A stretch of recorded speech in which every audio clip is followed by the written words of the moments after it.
Stepney, the Bluebell engine, works closely with his friend Rusty. One day Sir Topham Hatt came to see him. "Rusty tells me you're in need of a change, so I want you to help Toby and Mavis in the quarry." "Oh, thank you, sir," said Stepney. "Shall I be away long?" "Just today. But please be careful. It is easy to get lost up there, so be back before dark." "We will," said the driver. Stepney soon arrived at the quarry. "We're glad you're here to help us," said Toby. "Are these my cars?" asked Stepney. "Only some of them. There's masses more in the sidings," replied Mavis. "The more the merrier." Stepney was really enjoying himself. The dustier he became, the harder he worked. Mavis and Toby were impressed. Then the foreman spoke to his driver. "We have a night special to take to the building site at the new branch line. Do you want to pull the train?" "Yes, please," said the driver.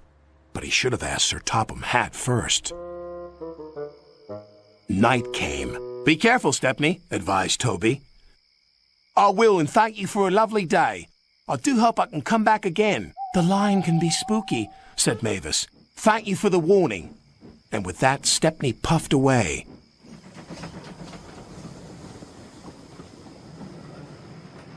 Stepney arrived on time and made the delivery of rocks and stones for the workmen.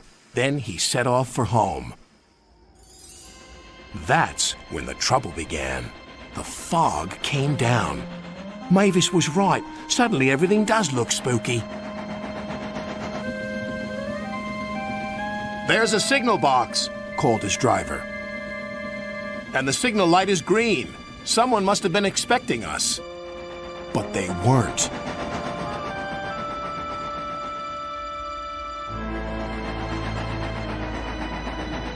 The points had been set in the wrong direction, but Stepney didn't realize this.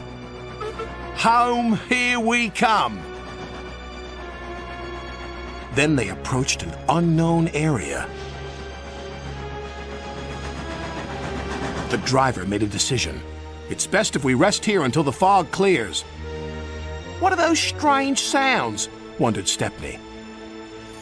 Then the fog slowly lifted. "Oh no! We're in the scrapyards!"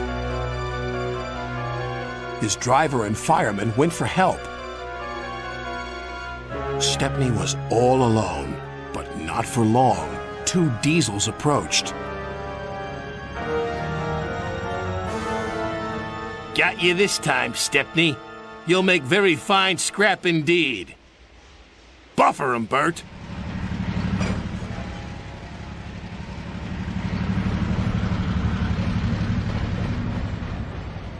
The diesels took him to the large smelter shed.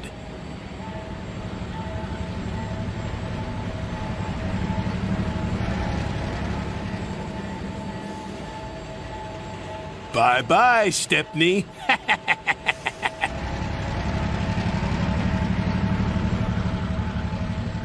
Stepney looked up.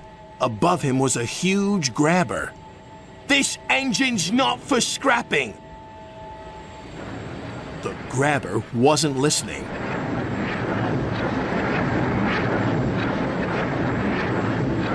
But just as it was about to grab hold of him, it stopped.